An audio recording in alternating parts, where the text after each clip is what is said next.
Hello hello hello everyone, welcome back. तो आज हम कंटिन्यू करेंगे ट्रिग्नोमेट्री का जो क्वेश्चन है हमने स्टार्ट किया था, है ना। तो चलो शुरू करते हैं। हालांकि थोड़ा लेट हो जा रहा है वीडियो अपलोड में, मैं मानता हूँ, लेकिन जो है बिजी शेड्यूल चल रहा है अभी थोड़ा, है ना। और तुम्हारा एग्ज़ाम भी आ रहा है तो ज़्यादा वीडियो के चक्कर में मत पड़ो। जो है फिजिकल साइंस में बढ़िया तरीके से रिवाइज़ करो, ठीक है। अभी कहीं पर भी डाउट आए तो वीडियो देखना है, एकदम से वीडियो देखने मत बैठ जाना, है ना। अगर सिलेबस कंप्लीट नहीं हुआ है तो भाई जल्दी से वीडियो देख के कंप्लीट करो। कब कंप्लीट होएगा भाई तुम्हारा? और अगर सिलेबस कंप्लीट हो गया है, वीडियो देखना हो गया है, तो वापस वीडियो मत देखो, रिवाइज करो नोट्स से। अगर नोट्स नहीं है तो फिर दिक्कत हो जाएगा भाई। लेकिन नोट्स का जो है वो चल रहा है जुगाड़ वुगाड़, ठीक है। थोड़ा सा प्रमोशन कर लेता हूँ, रुको। अब मैंने जो बोला है फिजिकल साइंस में previous year question very very important. मैंने तुमको दिखाया कि 2025 में जो है 100% कॉन्सेप्ट प्रीवियस ईयर से रिपीट हुआ है ना। अभी भी टाइम है तुम्हारे पास प्रिपेयर करने के लिए, है ना। तुम ये जो बुक है फिजिकल साइंस का, उल्टा दिख रहा है क्या? फिजिकल साइंस का जो बुक है वो ऑर्डर करके तुम बढ़िया तरीके से प्रिपरेशन कर सकते हो। अगर ऑर्डर नहीं करना है तो टेलीग्राम चैनल में ज्वाइन करो, वहाँ पर मैंने PDF ईयर वाइज अपलोड कर दिया है, तुम वहाँ से भी प्रिपेयर कर सकते हो। लेकिन हाँ, अगर किताब हाथ में हो तो मज़ा ही आ जाता है। तो लिंक मैं डिस्क्रिप्शन में दे दूंगा या फिर टेलीग्राम में ढूंढ लेना, ठीक है, वहाँ से मिल जाएगा। चाहे तुम परचेस करो या फिर तुम PDF से करो, बस मकसद ये है कि तुमको प्रिपरेशन करना है। अब ज़्यादा फालतू बातें नहीं करते हैं और आते हैं क्वेश्चन सॉल्विंग में, ठीक है। चलो, अब यहाँ तक हमने बोला था कि क्लास जो क्वेश्चन 9 है वो हम नेक्स्ट लेक्चर में करेंगे। तो आओ भाई देखते हैं क्या है।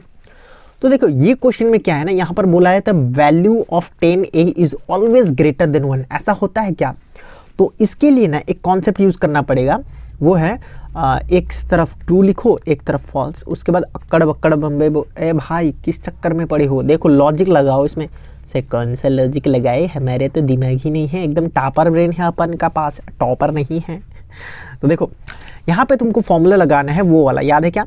Some people have curly brown hair turns permanently black. ठीक है सर, यहाँ पर लिखा है कि जो 10 थीटा है वो P/B हो सकता है। तो यहाँ पर जो 10a का वैल्यू है वो क्या होगा? Perpendicular by base. और हमेशा याद करना, ये जो ट्रिग्नोमेट्री है उसमें ट्राइंगल हीरो होता है, राइट एंगल ट्राइंगल। तो अगर ये राइट एंगल ट्राइंगल है, ये 90 डिग्री है, तो मैंने तुमको बढ़िया तरीके से बताया हुआ है कि ये कौन होता है? हाइपोटेन्यूस। ये अगर ये थीटा हुआ, अगर ये A हुआ, यार ज़्यादा मोटा हो जा रहा है, थोड़ा पतला कर देते हैं इसको। थोड़ा जल्दी जल्दी करते हैं क्योंकि तुम्हारा एग्जाम आ रहा है, तो अब पढ़ाई में ध्यान दो, ठीक है। ये हाइपोटेन्यूस हो जाता। अगर ये A है तो ये नीचे वाला बेस और ऊपर वाला परपेंडिकुलर। ये ट्रिक मैंने तुमको बताया है, तुमको शायद आता होगा, ठीक है सर। आता है, आगे बढ़िए सर, क्या ही, है ना। चलो अब देखो ध्यान से, always remember hypotenuse is the longest side of the right angle triangle. Hypotenuse जो है वो longest side of the right angle triangle होता है। और परपेंडिकुलर और बेस में कोई भी लॉन्ग हो सकता है, ये डिपेंड करता है।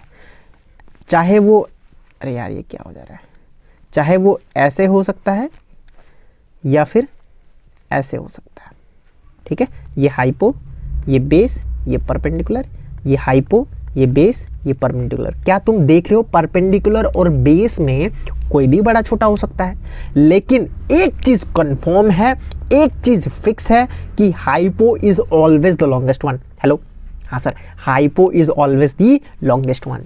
तो यहाँ पर हम क्या बोल सकते हैं कि यहाँ पर जो है P भी ज़्यादा हो सकता है B से, है ना। P का वैल्यू ज़्यादा हो सकता है और B का वैल्यू भी ज़्यादा हो सकता है P से। तो हम ये नहीं कह सकते कि ऑलवेज ग्रेटर देन 1 हो सकता है। हम बोल सकते हैं अरे यार तुमको नहीं समझ में आ रहा है, तुमको नहीं समझ में आ रहा है, एकदम टोपा ही होगा भाई। हो सकता है परपेंडिकुलर 5 हो, बेस 10 हो। ये भी हो सकता है, ये भी हो सकता है कि ऊपर परपेंडिकुलर 10 हो, नीचे 5 हो सकता है ना भाई। हाँ, तो अगर ये हुआ तो 5 1 जा 5 2 जा, वो 0.5 आ गया। लेस देन कितना आ गया? ग्रेटर देन 1 है कि लेस देन 1 है? सर लेस देन 1 है। और यहाँ पर 5 1 जा 5 2 जा, ये 2 आ गया। दिस इज ग्रेटर देन 1 और ये लेस देन 1। तो कुछ भी हो सकता है, लेस देन 1 भी हो सकता है, ग्रेटर देन 1 भी हो सकता है। तो इसका आंसर जो है वो चमकता हुआ फॉल्स, क्योंकि यहां पर लिखा है कि value of 10a is always greater than 1। ना या भाई ना, ऑलवेज नहीं, कम भी हो सकता है। ठीक है, next, the value of cot a is always less than 1। फिर से करते हैं, कॉट का फॉर्मूला क्या होता है, कॉट a, कॉट a का तो उसका उल्टा होगा 10 का उल्टा b/p। तो यहां पर भी वही केस, लेस देन 1 भी हो सकता है, क्योंकि बेस जो है वो 5 हो सकता है, परपेंडिकुलर 10 हो सकता है, ये ऊपर का 10 नीचे का 5। तो यहाँ पर भी ये जो है वो क्या होगा, फॉल्स। ठीक है, क्योंकि ना भाई बेस और परपेंडिकुलर कोई भी बड़ा छोटा हो सकता है, उसका कोई गारंटी नहीं है। ठीक है, अब यहाँ क्या बोला है, for an angle theta it may be possible that sine theta is 4/3। अब ऐसा नहीं कि यहाँ पर सर आपने बेस 5 बोला तो परपेंडिकुलर 10, भाई मैं बोल रहा हूँ, ठीक है, चलो ठीक है, एजम्पशन कर रहा हूँ, ठीक है, एक बड़ा एक छोटा। ठीक है, अब यहाँ पर क्या है, हमें साइन थीटा का फॉर्मूला आना चाहिए, सम पीपल हैव। अब देखो अपना जो है, ये जो है भगवान ने जो दिया है उसको थोड़ा देखो कि सर ऊपर में 4 नीचे में 3। ठीक है सर, लेकिन साइन थीटा चिल्ला चिल्ला के बोल रहा है कि ऊपर में P होता है नीचे में H, तो H तो हमेशा बड़का होना चाहिए ना। तो यहाँ 3 कैसे हो जा रहा है, ओ भाई दिया है क्या थोड़ा, हाँ सर, मतलब ये क्या होएगा, फॉल्स। ये तो कतई नहीं हो सकता। अगर क्वेश्चन होता कि साइन थीटा का वैल्यू 4/3 पॉसिबल है, सॉरी 3/4 पॉसिबल है, क्या 3/4 हो सकता है, तो मैं चिल्ला चिल्ला के बोलता हाँ सर हो सकता है, क्योंकि ये हाइपोटेनियस हो सकता है, ये परपेंडिकुलर हो सकता है, क्यों नहीं हो सकता, हाइपोटेनियस लॉन्गेस्ट साइड तो है। ठीक है, तो always try to use your brain, जो तुम्हारे पास नहीं है, तो उसमें तुम्हारा भी गलती नहीं है भाई। सर एग्जाम आ रहा है, रोस्टिंग मत करिए, आगे बढ़ते हैं। देखो, for an angle alpha it may be possible that sec value is this much. तो देखते हैं भाई सेक का फॉर्मूला क्या है। तो मैंने क्या बोला था, साइन का उल्टा जो होता है वो कोसेक होता है, और कॉस का उल्टा जो होता है वो सेक होता है। तो इसका मतलब मुझे कॉस का फॉर्मूला चाहिए, तो we know curly brown hair, तो सेक का फॉर्मूला क्या हो जाएगा, h/b, है ना। तो चलो, तो यहाँ लिखते हैं sec, we know sec alpha is equal to hypotenuse by base. तो हाइपोटेनियस 12 है और बेस 5, पॉसिबल है, hypotenuse always the longest side, hello, तो ये ट्रू होगा। मे बी पॉसिबल, पॉसिबल हो सकता है, क्यों नहीं हो सकता, हो सकता है सर। सेक जो है उसका ऊपर में जो है हाइपोटेनियस होता है, नीचे में बेस होता है, तो हाइपोटेनियस लॉन्गेस्ट साइड है, तो हो सकता है। आगे बढ़ते हैं सर। अब यहाँ पर बोला है for an angle beta it may be possible that beta is equal to, oh ये क्वेश्चन आधा कॉपी हो गया, रुको क्वेश्चन लिखता हूँ। अरे बाबा रे, क्या था ये, for an angle cosec beta है ये, ठीक है, गलती हो गया भाई, माफी मांग रहा हूँ। Cosec beta is equal to 5/13। ठीक है सर, अब देखते हैं सर कोसेक बीटा का फॉर्मूला क्या है। कोसेक जो है वो साइन का उल्टा है ना भाई, तो साइन का फॉर्मूला क्या था, साइन सम पीपल हैव। तो कोसेक बीटा का formula we know cosec beta का फॉर्मूला h/p होगा, और ऊपर में कितना है, ऊपर में कितना 5, ओ हो भाई, ये तो कैसे पॉसिबल है, ऊपर में h है और ऊपर में 5, नीचे में 13 ऊपर होता तो ना मानते हम लोग, तो ये क्या होएगा, फॉल्स होएगा। अरे यार फॉल्स का स्पेलिंग भी भूल जा रहा हूँ मैं, हाँ। चलो आगे बढ़ते हैं। अब नेक्स्ट क्या लिखा है, for an angle theta it may be possible that cos theta is 3/5। देखते हैं भाई कॉस थीटा का फॉर्मूला क्या है, we know curly brown hair. तो हाँ भाई हाँ, क्यों नहीं पॉसिबल है, हाइपोटेनियस नीचे है तो हाइपोटेनियस 5, बेस ऊपर है तो 3, हाँ हाइपोटेनियस को बड़का दिखाया जा रहा है, तो हाँ भाई पॉसिबल तो है, तो हम यहाँ लिखेंगे true, yes it is possible, काहे नहीं पॉसिबल। तो समझ में आया ना हमने कैसे करके ये क्वेश्चन को अप्रोच किया, समझ में आया कि नहीं आया, समझ में आया क्या, हाँ सर आया। आगे बढ़ते हैं फिर। अब देखो ये जो टेबल है ना चमगादड़ जैसा, उसको तुम्हें रटना है, याद कर लेना है। सर याद ही कर लेना है क्या, हाँ वेरी इजी है, कोई दिक्कत वाली बात नहीं, बस ऊपर वाला लाइन याद कर लो, ये नीचे वाला सब लाइन याद अपने आप हो जाएगा, कोई दिक्कत वाली बात नहीं। समझ में आ रहेगा तुमको, खाली तुमको क्या करना है सर, ऊपर वाला लाइन को रट लेना है, याद कर लेना है, नीचे वाला खुद ब खुद याद हो जाएगा। ये तो तुमको पता होगा, तुम बहुत सियाना आदमी हो, है ना, सबको पता है ये। तो फिर भी बता देता हूँ, जिसको नहीं पता, जो है ना एकदम टोपा ही बैठा हुआ है कि सर ये क्या हो रहा, हमको तो कुछ समझ में नहीं आ रहा है, तो देख लो भाई, है ना। और जिसको पता है भाई एक बार सुन लो ना भाई मेरा बात, ठीक है। देखो साइन 0 डिग्री अगर लिखा हो, साइन 0 डिग्री, तो इसका आंसर क्या होगा 0, ठीक है सर। और अगर लिखा हो साइन 30 डिग्री, साइन 30 डिग्री, देखो साइन 30 डिग्री का वैल्यू कितना होता है 1/2, 1/2, क्या समझ में आ रहा है। अगर लिखा हो साइन 45, अगर लिखा हो साइन 45 डिग्री, तो इसका आंसर क्या हो जाएगा √2/2, समझ में आ रहा है। हाँ सर, अब तुमको समझ में आ रहा होगा यहाँ पर क्या लिखा हो, और आगे बढ़ते हैं, ठीक है सर। देखो साइन 45 2/√2, साइन 60 √3/2, साइन 90 1। यहाँ पर रैशनलाइज करके नहीं लिखा होगा शायद, है ना, चलो रैशनलाइज करवा देता हूँ, ठीक है। सेरी ये क्या रैशनलाइज बोल रही, हमको तो नहीं समझ में आ रहा। ये टेबल जो है मैंने गूगल से उठाया, थोड़ा सा मिस्टेक है, मिस्टेक नहीं, रैशनलाइज नहीं किया हुआ है, तुमको नहीं समझ में आ रहा होगा। साइन 45 डिग्री जो है वो कितना दिया हुआ है, ये दिया हुआ है, लेकिन असली में इसका आंसर 1/√2 है, ठीक है। तुम अपना बुक का ही फॉलो करना, ये मैंने गूगल से उठाया, ध्यान से नहीं देखा था कि यहाँ पर रैशनलाइज नहीं हुआ है। तुम अपना बुक का फॉलो करो, कोई दिक्कत वाली बात नहीं है भाई, समझ में आ रहा है। बुक में जो है पेज नंबर, रुको अभी दिखाता हूँ तुमको, पेज नंबर 299 में जाके देखना, वहाँ पर तुमको अपना टेबल दिख जाएगा, ठीक है। चलो रैशनलाइज करके दिखाता हूँ। देखो अगर मैं इसको √2 और √2 से मल्टीप्लाई कर दूँ तो क्या हो जाएगा, √2 2√2 2√2 2√2 2√2 2 हो जाएगा, और नीचे 2√2 1/√2। देखा रैशनलाइज करने पर आया ना 1/√2। हाँ सर 2√2 2√2 हो गया सर, ठीक है। तो इसको याद करने का तरीका मैं बताता हूँ, ठीक है। चलो इधर आओ बच्चों, इधर आओ, मैं तुम्हें सुनाता हूँ एक कहानी, एक राजा और एक रानी। 0 डिग्री, 30 डिग्री, 45 डिग्री, 60 डिग्री, उसके बाद 90 डिग्री, ठीक है सर। उसके लिखो साइन, ठीक है सर, थीटा का लिख रहा हूँ भाई, साइन। अब देखो यहाँ पर ध्यान से सुनो, सुन रहे हो क्या भाई। 0 डिवाइडेड बाई 4 √1 डिवाइडेड बाई 4 2, 0 के बाद 1 फिर 2 आता है। 2 divided by 4 √3 divided by 4 √3, 4 divided by 4 देखो तुमको कुछ सीक्वेंस दिखाई दे रहा है क्या, ओ भाई हाँ सर, यहाँ पर लिखा 0, यहाँ पर लिखा 1, यहाँ पर लिखा 2, यहाँ पर लिखा 3, यहाँ पर लिखा 4, कितना मजा ही आ गया सर। और नीचे सब जगह 4 4 4 4 4, और सबको टोपी पहना दिया हमने, ठीक है सर। टोपी पहना मैंने में तो हम तो एक्सपर्ट है सर। आगे बढ़िए, अब देखो इसको सॉल्व करने पर क्या मिलेगा, 0 0 डिवाइड बाई 4 0, और 0 का रूट 0। यहाँ पर सर 1 का रूट 1 और 4 का रूट 2, सर 1/2। यहाँ पर 2 1 जा 2 2 जा, तो फाइनली मिला 1/2 √2 यहाँ पर सर √3/2 मिला सर, और यहाँ पर 1 1, अरे यार 4 4 कैंसिल हो गया, 1/1 बचा, और 1 का रूट 1। समझ में आया। हाँ सर, ये टेक्निक किसको मालूम था बताओ।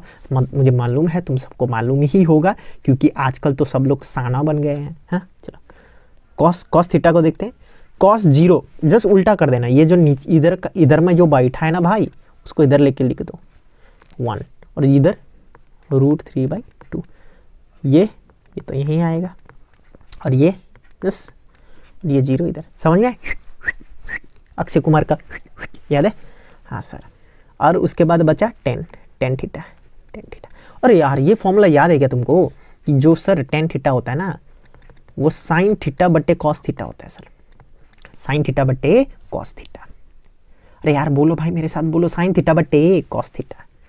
तो 0 डिवाइड बाई 1 करने पर 0 मिलता है, 1/2 डिवाइडेड बाई √3/2 करने पर क्या मिल रहा है, रेसिप्रोकल। देखो मैं करके दिखा रहा हूँ, 1/√3। ये दोनों को डिवाइड करने पर सेम है सर, कट के 1 हो जाएगा। ये दोनों को डिवाइड करने पर देखो √3/2 डिवाइडेड बाई 1/2, रेसिप्रोकल हो जाएगा √3/2 इंटू 2/1, 2 कैंसिल √3, और 1 डिवाइड बाई 0 तो अनडिफाइंड होता है, कुछ कुछ बुक में इन्फिनिटी लिखा है तो कोई दिक्कत वाली बात नहीं, अभी तुम्हें उसमें ज़्यादा टेंशन लेने की बात नहीं, वहाँ पर क्वेश्चन नहीं आता है तुमको, ठीक है। 10-90 डिग्री नहीं पूछेगा तुमको। तो शायद ये जो है तुम सबको बढ़िया तरीके से समझ में आया होगा और दिमाग में चमक रहा होगा कि नहीं चमक रहा है, बताओ। सर चमक गया सर, एकदम से चमक गया। अब सर और बाकी का 3 में क्या, अरे यार अब बचा क्या, कोसेक, उसके बाद सेक, उसके बाद कॉट। अब जो ये है ना भाई, ये जो कोसेक है वो साइन का ऑपोजिट है, तो 0 है तो यहाँ पर हो जाएगा 1/0।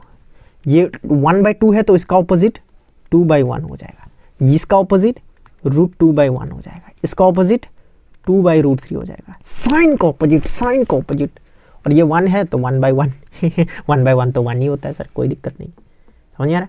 अब देखो ये जो है 0 से कुछ भी नंबर डिफाइन करो तो अनडिफाइंड होता है, ये जो है अनडिफाइंड, या फिर इन्फिनिटी बोलते हैं कुछ लोग, कोई दिक्कत नहीं। 2/1 2 समझ में आ गया, और ये चलो मिटा देता हूँ उसको, 2/1 2, √2/1 2, ये ऐसे ही छोड़ दो, और ये 1। कोई इसको रैशनलाइज कर देता है, देखते हैं बुक में रैशनलाइज किया है कि नहीं किया है रैशनलाइज, ठीक है, ऐसे ही छोड़ दो। समझ में आया। अब सेक में क्या करें, सेक से कॉस को उल्टा कर लो भाई, हेलो कॉस को उल्टा कर लो, कॉस को उल्टा कर लो, 1/1, ये 2/√3, ये √2, ये 2/√3, ओ सॉरी 2, अरे यार किसको उल्टा कर रहा हूँ, इसको उल्टा कर रहा हूँ भाई, ठीक है, इसको उल्टा कर रहा हूँ। सेक मतलब कॉस का उल्टा, तो 2/1, और 0 का उल्टा 1/0 मतलब अनडिफाइंड, फिर से ये बन जाएगा अनडिफाइंड। ओहो यहाँ तो मेरा फोटो आएगा रे भाई, हाँ ठीक है, अनडिफाइंड, ठीक है सर। और ये जो कॉट है, कॉट 10 का उल्टा कर लो, 0 का उल्टा 1/0, ये √3/1, ये 1/1, ये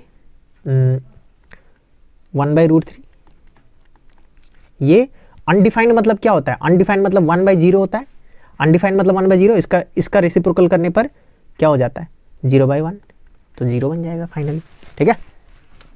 चलो शायद तुमको समझ में आया होगा, नहीं समझ में आया भाई 2x में बार बार देखो, क्योंकि यहाँ से क्वेश्चन बनता है, ठीक है। और ऐसा है कि जब एग्जाम शुरू होगा ना तो 15 मिनट तुमको स्टडी करने का मिलेगा ना, तो चुपके से ये फटाफट बना लेना कोपचे में, समझ में आ रहा है। क्योंकि ना ऐसा नहीं कि मुंह जवानी याद हो जाए कि सेक 90 डिग्री कितना होता है, हमें भी नहीं पता है कितना होता है, हम खुद ही कंफ्यूज हो जाते हैं, तो हम तो टेबल बना के रखते हैं साइड में पहले से, समझ में आया। ऐसा कंप्यूटर ब्रेन तो हमारा है नहीं कि हमको याद हो जाए, ठीक है। तो अपना दिमाग में भरोसा ज़्यादा मत करना, चुपचाप से 15 मिनट में जो टाइम मिलता है ना फटाफट ही बना लेना, ठीक है, ठीक रहेगा। चलो आगे बढ़ते हैं, चलो अब कुछ क्वेश्चन है उसको करते हैं, ठीक है। ट्रिग्नोमेट्री है सर, मज़ा ही आ जाना चाहिए, आएगा भाई मज़ा आएगा। देखो ध्यान से सर, पहला क्वेश्चन जो है हम लोग का, उसमें लिखा हुआ है in the window of our house. Sir हमारे घर में तो खिड़की नहीं है सर, हम डायरेक्ट दरवाजे से ही निकल जाते हैं सर। क्या बोल रहा हूँ भाई मैं, अरे ये क्या हो रहा हो, ठीक से एक्सपांड क्यों नहीं, हाँ ठीक है, ध्यान सुनो। In the window of our house there is a ladder at 60 degree with the ground. तो एक घर है, ठीक है, मान लो ये वॉल है और ये विंडो है, यहाँ पर ये विंडो में लैडर लगाया हुआ है ऐसे करके। लैडर मतलब समझ में आता है, सीढ़ी भाई, इंग्लिश तो एकदम गया गुजरा हुआ है तुम्हारा। लैडर मतलब सीढ़ी भाई, ठीक है, सीढ़ी नहीं जानते क्या बोलते हैं उसको, अरे भाई जिसमें हम चढ़ते हैं ना पेड़ में ऐसे करके, अरे भाई ऐसा ऐसा लगा होता है। चलो आगे बढ़ते हैं, छोड़ो भाई, लैडर क्या नहीं आएगा। 60 डिग्री विद द ग्राउंड, तो ये ग्राउंड है, तो ग्राउंड के साथ 60 डिग्री बनाया हुआ है, ठीक है sir. If the ladder is 2√3 metre long, तो ये 2√3 मीटर लॉन्ग है सर, कोई दिक्कत वाली बात नहीं। Calculate with the figure the height of our window from the ground, तो ये पूछ रहा है, ये फाइंड करने के लिए बोला है हाइट ऑफ द विंडो। तो इसको मान लेते हैं ए, इसको मान लेते हैं बी, इसको मान लेते हैं सी। In triangle A B C, है ना, हमको दिख रहा है कि angle A C B is 90 degree, ठीक है। तो ए बी जो है वो हाइपोटेनियस हो जाएगा,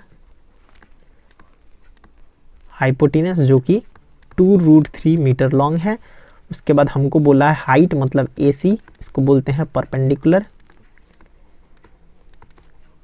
वो फाइंड करना है, ठीक ठीक है सर।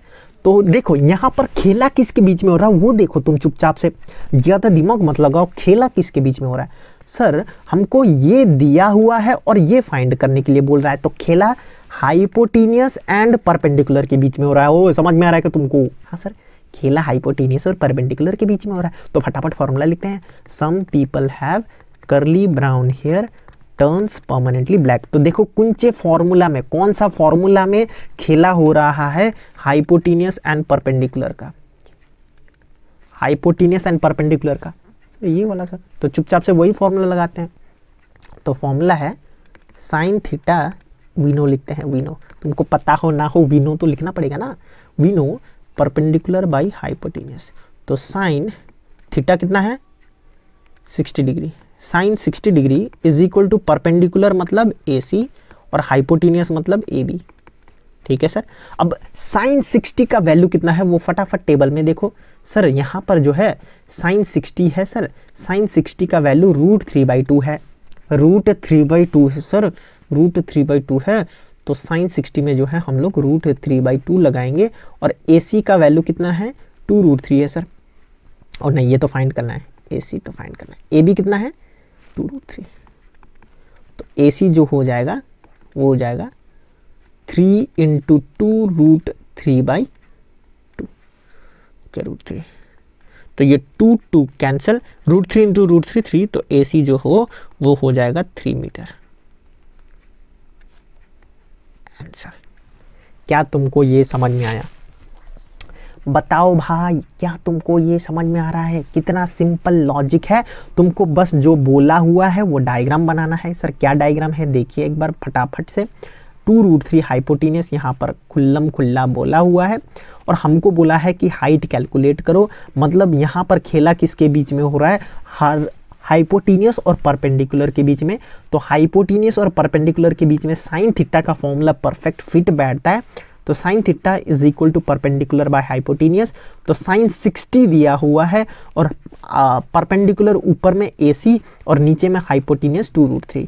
तो अब साइन 60 का वैल्यू मैंने यहाँ से उठा के लगाया। देखो साइन 60 का वैल्यू √3/2, तो मैंने यहाँ पर चुपचाप से √3/2 लिखा और इसको ऊपर लेके मल्टीप्लाई कर दिया 2√3। 2 कैंसिल, √3 × √3 3 होता है। तो AC का वैल्यू 3 मीटर आया। बोलो बढ़िया, मजा ही आ गया। चलो आगे बढ़ते हैं। ठीक है, नेक्स्ट क्वेश्चन में देखो ऐसा ही है ये एक्सरसाइज में सब ऐसा ही क्वेश्चन है, फालतू का क्वेश्चन, निहायती फालतू। तुमको बस ध्यान में रखना है कि ट्रिग्नोमेट्री में जो है राइट एंगल ट्राइंगल होता है, एक होता है हाइपोटेनियस, एक होता है परपेंडिकुलर, एक होता है base. Hypotenuse is the longest side. और तुमको जब भी इस टाइप का क्वेश्चन दिखे ना, तुमको बस ये देखना है कि खेला किसके बीच में हो रहा है, खेला किसके बीच में हो रहा है। ये टाइप ऑफ क्वेश्चन हमको हाइट एंड डिस्टेंस में भी देखने को मिलता है। तुमको बस ये देखना होता है कि खेला किसके बीच में है। ठीक है, चलो आगे बढ़ते हैं। देखो ABC is a right angle triangle where angle B is 1 right angle. यार मैंने ये जो है ना बुक से निकाला है, तो प्रिंटिंग मिस्टेक हो सकता है। चलो छोड़ो, जो भी करते हैं, प्रिंटिंग मतलब ये कॉपी पेस्ट मिस्टेक हो सकता है। ठीक है, ABC is a right angle triangle, तो बनाते हैं ABC। राइट एंगल ट्राइंगल है तो पक्का ऐसा ही बनेगा। अब ऐसा नहीं कि बेस लंबा हो, ठीक है, ये हाइपोथेटिकल डायग्राम है, कोई एकदम यही है सत्य है, ऐसा कुछ नहीं है। ठीक है, B इज राइट एंगल, तो हम AB को ऐसा करके रखते हैं और C, जहाँ पर AB जो है वो कितना है 8√3 सेंटीमीटर है। वो ऊपर में मीटर था कि सेंटीमीटर भाई? हाँ मीटर ही था। यूनिट ठीक से लगाना, ठीक है, गलती ना हो। BC कितना है 8 centimetre. Then calculate the values of angle ACB, इसको ढूंढने के लिए बोल रहा है। तो ध्यान से सुनो, जब ACB बोला जाए मतलब ये एंगल थीटा है, इसका मतलब अब बेस जो है वो क्या होएगा BC होएगा, बेस जो कि 8 सेंटीमीटर है। और परपेंडिकुलर जो है वो कितना हो जाएगा। देखो यही है जो यहाँ पर स्टूडेंट धोखा खा जाता है। मैंने तुमको कितना मजे तरीके से पहले लेक्चर में बोला था कि अगर ये एंगल थीटा है, नीचे वाला बेस होगा, और ये तो हाइपोटेनियस होता है, इसमें कोई शक वाली बात नहीं है भाई, है ना। 90 डिग्री जहां पर दिखा रहा होता है वो तो हमेशा हाइपोटेनियस होता है, ये हमने सीखा है। चलो अब हमको क्या करना है, वेरी सिंपल, कोई भी फॉर्मूला जहाँ पर किसके बीच में खेला हो रहा हो। सर ये है परपेंडिकुलर, ये है बेस, तो कौन सा फॉर्मूला है जिसमें परपेंडिकुलर और बेस के बीच में खेला होता है। तो वापस आओ, some people have curly brown hair turns permanently black. ओहो सर ये वाला दिख रहा है सर, गर्दा उड़ गया सर, गर्दा तो उड़ गया सर। कैसे हम लिख सकते हैं, वी नो tan, अब थीटा मत लिखना क्योंकि यहाँ पर ये लिखा हुआ है ना, तो हम ये लिखेंगे tan ACB, समझे। थीटा मतलब एंगल है, तो ACB लिखने से क्या ही दिक्कत होएगा तुमको, है ना। tan ACB is equal to turns perpendicular मतलब AB बाई BC, तो tan angle ACB is equal to AB माने कितना है सर, 8√3 है सर, और BC माने कितना है सर, 8 है, तो 8 को कैंसिल करो, क्या बन गया sir, tan angle ACB is equal to √3। और tan का वैल्यू √3 कब होता है, tan का वैल्यू √3 कब होता है सर, ऊपर आके देखते हैं, tan का वैल्यू √3 कब होता है, बताओ भाई, बताओ बताओ जल्दी बताओ बताओ सर। tan का वैल्यू √3 जो है ना सर 60 में होता है, तो हम यहाँ लिख सकते हैं, तो हम यहाँ लिख सकते हैं, यहाँ लिख सकते हैं, हम क्या लिख सकते हैं sir, tan angle ACB is equal to tan 60 degree, क्योंकि हमें पता है सर कि √3 जो होता है tan 60 के बराबर होता है, ठीक है। तो tan कैंसिल, कैंसिल माने इस तक कैंसिल मत कर देना भाई, ऐसा गलत रूल्स होता है, ठीक है। तुम सीधा लिखना, अरे ये मिट जा, अरे √3 पे मिट गया रे, तो हम डायरेक्टली लिख सकते हैं angle ACB is equal to 60 degree. क्या ये तुमको मजा आया? हाँ सर मजा आया सर, लेकिन यहाँ पर और भी फाइंड करने के लिए बोला BAC, ओ हो BAC बोला है, उसके लिए हमको नया डायग्राम बनाना पड़ेगा। Ctrl+C, नीचे में इधर में पेस्टिंग मार देंगे, Ctrl+V। अरे कहाँ आ गए भाई, ऊपर जाओ, पाप लगाओगे भाई तुमको।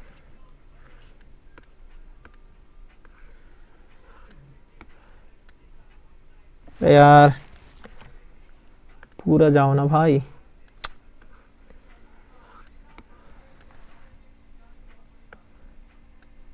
ठीक है। अब कैसे करें इंसर्ट, अरे भाई ये तो इंसर्ट ही नहीं हो रहा है।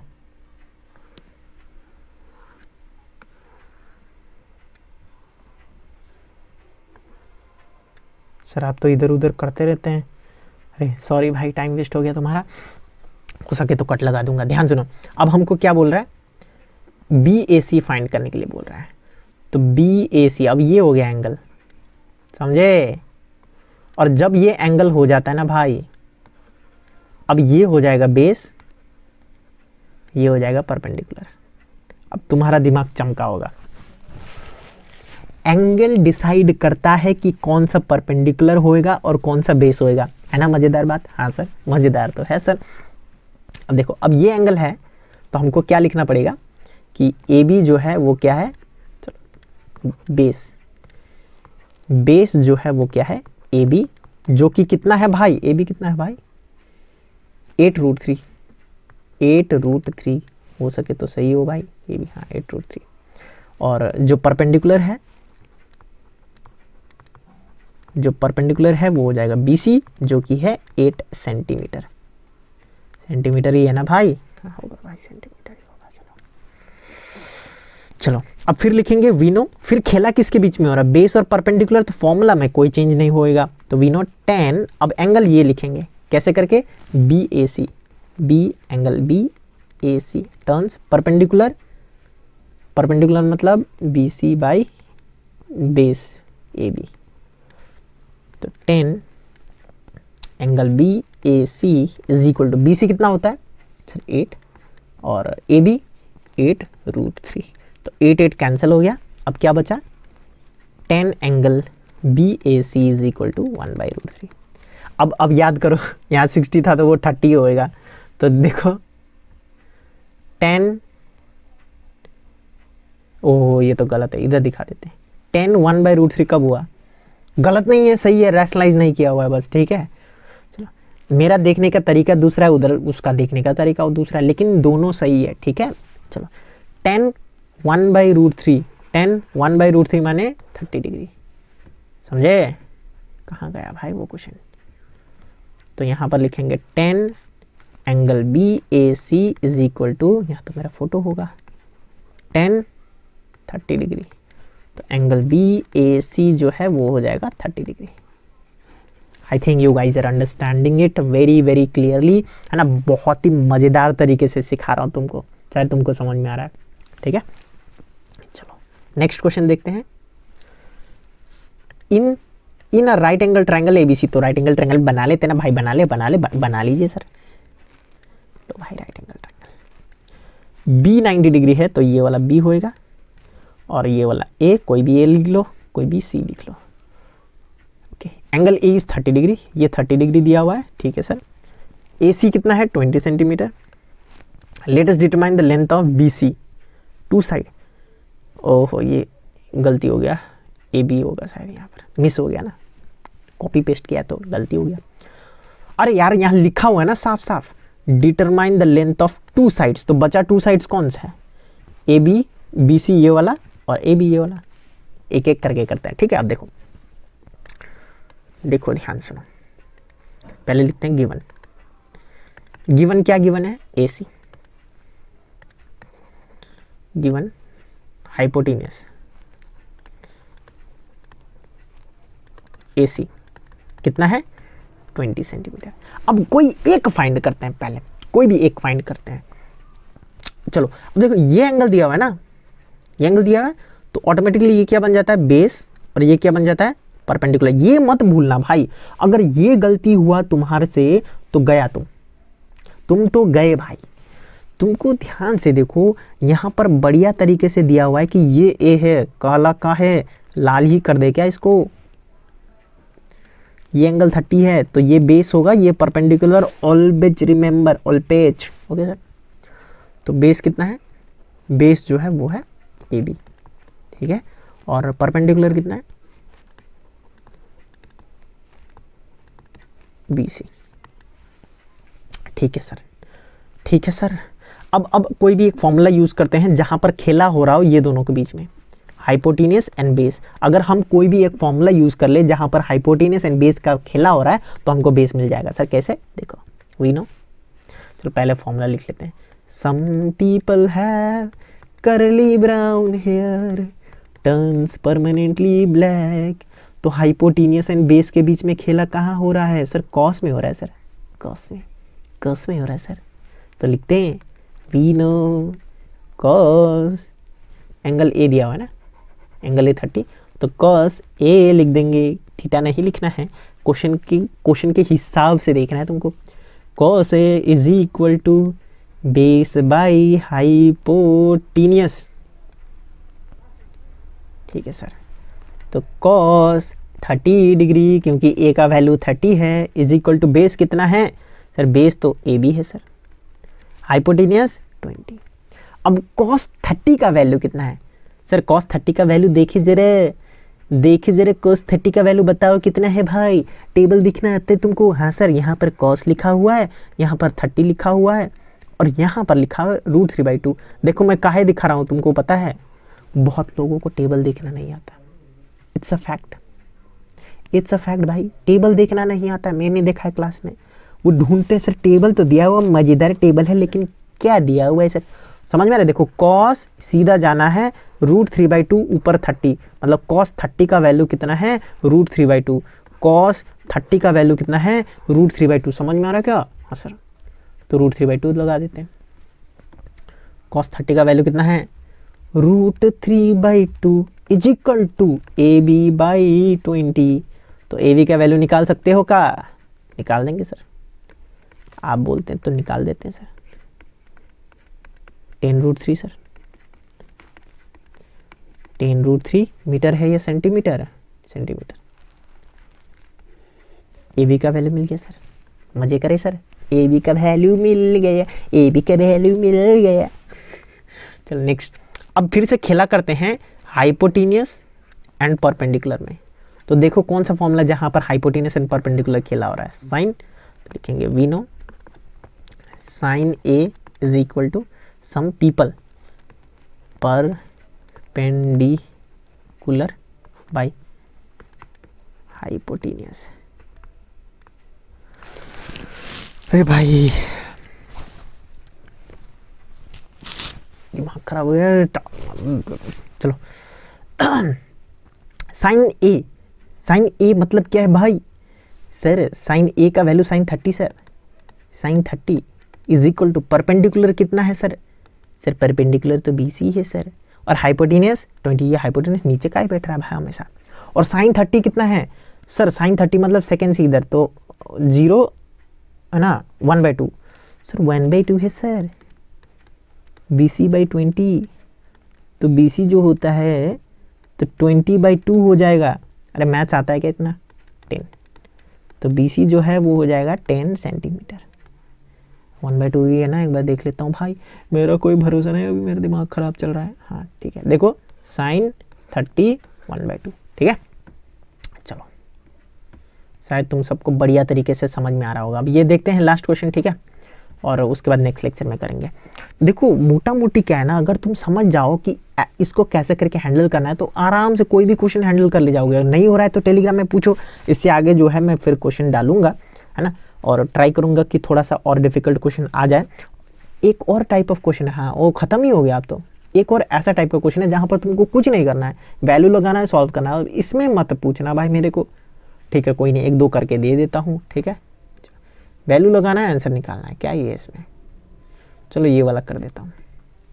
देखो देखो ध्यान से ना, in right angle triangle PQR से, राइट एंगल ट्रायंगल है तो हमेशा ऐसे ही बनाना होता है क्या? तो कैसा बनाया सर? चमकादड़ बना दे तुम्हारे लिए। Q 90 डिग्री है तो ये 90 डिग्री। अब ये 90 डिग्री है तो पक्का ये हाइपोटेनियस होगा, तुमको आना चाहिए। नहीं आता है तो भाई जाओ खिड़की से कूद जाओ, मरना नहीं है, और मरने के बाद मेरा नाम मत लेना, ठीक है। अंदर कूदने के लिए बोला था, बाहर नहीं, मर गए। वीडियो तो बंद करो। अरे भाई मैं क्या बोल रहा हूँ भाई, देखो भाई मैं पागल हो गया। देखो इधर angle R 90, PQR angle R 45 है, तो ये 45 है। हाँ सर ये थीटा दिया हुआ है तो ये बेस है ना सर, परपेंडिकुलर है सर, काहे दिक्कत दे रहे हो सर? ये हाइपोटेनियस है, हमने सब ढूंढ लिया सर, हमको आता है। अभी आता है तो जाओ भाई करो, ठीक है, सब हो गया। अरे दिख रहा है क्या मैं छोटा छोटा बनाए जा रहा हूँ? एक दिन आएगा डिजिटल बोर्ड, तब मज़ा आएगा, तब तो भाई ज़िंदगी में मज़ा ही आ जाएगा पढ़ाने का, स्वर्ग नसीब हो जाएगा क्या। देखो इधर आओ, PR जो है √3 है, तो PR कौन है भाई? PR वे यार झूठा यार, दिल लगी भी झूठा रे। तो PR तो हाइपोटेनियस निकला रे भाई, 3√2 मीटर, ठीक है। और let us find the other two side. अरे वो तो ऊपर वाला क्वेश्चन जैसा ही है, PQ और PR को ढूंढने के लिए QR। चलो PQ कौन है बताओ? PQ सर परपेंडिकुलर है सर, और QR कौन है सर? QR जो है ना सर हमारा मामा का लड़का है। QR बेस है भाई, ठीक है, ये 45, ठीक है। अब देखो हमको क्या करना है, ये हाइपोटेनियस का खेला करना है एक एक बार। तो पहले इसके साथ खेला करा देते हैं, परपेंडिकुलर के साथ, इसके साथ खेला करा देते हैं, ठीक है। वी नो, चलो हाइपोटेनियस और परपेंडिकुलर कौन सा फॉर्मूला में खेला होता है? Some people have, sir hypotenuse और परपेंडिकुलर साइन का फॉर्मूला में खेला होता है। तो वी नो साइन R, अरे यार R लिखा हुआ है ना इधर में, शिटा नहीं लिखना है sir, sine R। Some people मतलब परपेंडिकुलर और नीचे हाइपोटेनियस, तो sine R is equal to, people कितना है सर नहीं पता, हाइपोटेनियस 3√2 है सर, 3√2 है सर। और साइन R भी तो दिया हुआ है, R45। अब साइन 45 डिग्री कितना होता है? 1/2। अरे ऊपर तो था साइन 45 1/2, देखो भाई, अरे ये दूसरा तरीके से दिया हुआ है, देखो साइन 45 1/2, सॉरी 1/2 है ना भाई? हाँ सर है, तो लगाओ ना भाई, काहे रुके हो? 1/2 सर लगाते, लगा दो भाई, 1/√2 is equal to P by 3√2। तो ये उधर जाएगा तो p इज इक्वल टू 3√2/√2। तो ये कैंसिल, तो p is equal to 3। Metre है कि सेंटीमीटर है भाई? मीटर है कि सेंटीमीटर है? मीटर है तो मीटर लगाओ, ठीक है। तो p मतलब PQ जो है 3 मीटर है। Next we know. अब खेला करेंगे किसके साथ? बेस के साथ। तो बेस के साथ में फॉर्मूला कर्ली ब्राउन हेयर, तो hair cos r is equal to base by hypotenuse. cos 45 is equal to base कितना है भाई? बेस नहीं पता सर, RQ या QR जो भी हो, हाइपोटेन्यूस 3√2। इसमें भी वही होएगा 1/√2 is equal to RQ by 3√2। तो RQ या फिर QR जो है वो कितना आएगा? 3√2/√2। तो RQ जो है वो 3 मीटर आएगा। इट्स वेरी सिंपल भाई, वेरी सिंपल, ठीक है। अब ये वाला क्वेश्चन में क्या करना है ना, वो टेबल से तुम्हें जो है टेबल से वैल्यू देखना है और यहां पर पुट करके सॉल्व करना है। वेरी सिंपल, समझ में आ रहा है? जैसे कि sin 45, तो sin 45 मतलब 1/√2 होता है सर, और स्क्वायर बोला हुआ है तो स्क्वायर कर दो। समझ में आया? हाँ सर।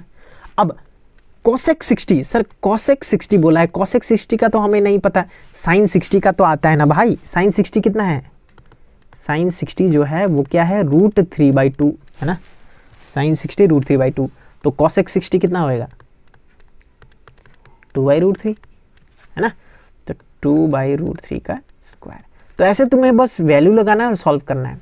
sec 30, तो sec 30 जो है 2/√3 होता है। अब सर ये वैल्यू भी कैसे पता चले? क्या तुम्हें cos 30 का वैल्यू मालूम है? cos 30 का वैल्यू कितना होता है बताओ सर? √3/2। तो sec 30 उसका उल्टा 2/√3। अब यहाँ पर जब हम स्क्वायर करेंगे तो 1/2 बन जाएगा, माइनस यहाँ पर स्क्वायर करेंगे तो 2 जब 4 डिवाइडेड बाई 3 बन जाएगा, प्लस 2 जब 4 डिवाइडेड बाई 3 बन जाएगा। अब तुम्हें दिख रहा है कि ये +4/3 है और ये -4/3, तो ये कैंसिल हो जाएगा, बचेगा कितना? 1/2। ठीक है, बस इतना ही है। तुमको बस टेबल देखना है, टेबल से वैल्यू लगाना है और सॉल्व करना है, तुमको आंसर आ जाएगा बहुत ईजी तरीके से। ठीक है, चलो तो हमने ये एक्सरसाइज भी कंप्लीट कर लिया। एक्सरसाइज कंप्लीट नहीं किया और इसके बाद इसमें तो कुछ नहीं है, इसमें जस्ट तुम्हें वैल्यू लगाना, पुट करना। अगर यहाँ पर कुछ दिक्कत है तो मुझे टेलीग्राम में पूछना, है ना, वरना फिर है ना दुनिया जो है टेलीग्राम में बैठा हुआ है बहुत सारा बढ़िया बढ़िया स्टूडेंट, कृष्णा हो गया है ना, सोनालिका हो गया, तो वो लोग तुम्हें हेल्प कर देंगे वहाँ पर। ठीक है, तो कुछ भी डाउट हो पोस्ट करो। मैंने तो देखा वो 2 स्टूडेंट जो है दूसरे स्टूडेंट का डाउट को भी क्लियर करते हैं, तो मेरा काम थोड़ा इजी हो जाता है। Thank you very much Krishna भाई जो है ना हेल्प करने के लिए, सोनालिका जो है, और मैंने तो इन्हीं दोनों को देखा है हेल्प करते हुए, और बाकी सब क्वेश्चन पूछते हैं और डाउट क्लियर करवाते हैं, और मैं भी हेल्प करता हूँ। ऐसा नहीं कि मैं बैठा हुआ, अभी जो है मेरा बिजी शेड्यूल चल रहा है, तुमने देखा होगा कि मैं टेलीग्राम में भी अभी थोड़ा कम आने लगा हूँ, थोड़ा सा बिजी शेड्यूल चल रहा है भाई, है ना। ज़िंदगी है ना जो है, ऐसा नहीं कि जैसे तुम सोचो वैसे ही चलो, हमेशा दिक्कत ही आता है भाई, एकदम बिजी शेड्यूल हो जा रहा है। कोई दिक्कत नहीं, बढ़िया तरीके से प्रिपेयर करो। मेरे तरफ से फिजिकल साइंस में कंप्लीट हो गया फर्स्ट चैप्टर को छोड़ के, क्योंकि फर्स्ट चैप्टर जो है वो ज्योग्राफी से रिलेटेड है, तो कर लेना ठीक से। ठीक है, फिजिकल साइंस में जो है मेरे तरफ से पूरा सिलेबस कवर्ड हो चुका है, बढ़िया तरीके से रिवाइज करो। और ऐसा नहीं कि सर 1 शॉट के लिए रुके रहो, तुम वो जो वीडियो मैंने ऑलरेडी अपलोड कर लिया उसको 2x में देख लो, 1 शॉट बन गया ना तुम्हारे लिए। कौन सा ही बड़ा सिलेबस है भाई, अभी इतना छोटा सिलेबस में ज़्यादा है ना खींचा पीछी कर रहे हो, तो तुम 11-12 में क्या ही करोगे भाई। 11-12 में तो मर जाओगे भाई दब के सिलेबस के नीचे। अभी तुम्हारा फिजिकल साइंस का बुक इतना सा है, 11-12 में फिजिक्स इतना हो जाएगा, केमिस्ट्री इतना हो जाएगा, मैथ तो इतना हो जाएगा, तो क्या करोगे, मर जाओगे भाई दब के नीचे, नहीं ना। तो भाई पढ़ो भाई, मजे तरीके से पढ़ो, बढ़िया तरीके से। ठीक है, और हाँ, प्रीवियस ईयर क्वेश्चन के लिए तुम ये जो बुक है वो परचेज कर सकते हो, लिंक टेलीग्राम में मिल जाएगा, या फिर PDF से पढ़ो, कहीं से भी पढ़ो भाई, पढ़ो लेकिन। ठीक है, चलो thank you very much, thank you भाई।